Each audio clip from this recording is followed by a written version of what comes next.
Assalamu alaikum. I hope you are well. Now I want to say about consistency is quiet power.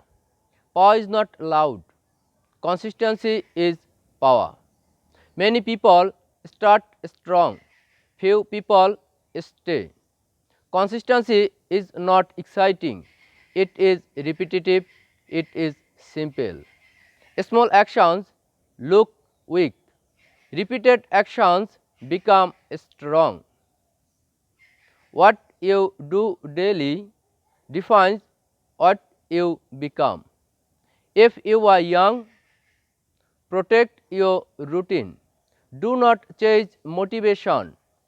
Build habits instead. 10 minutes daily beats 2 hours once a week.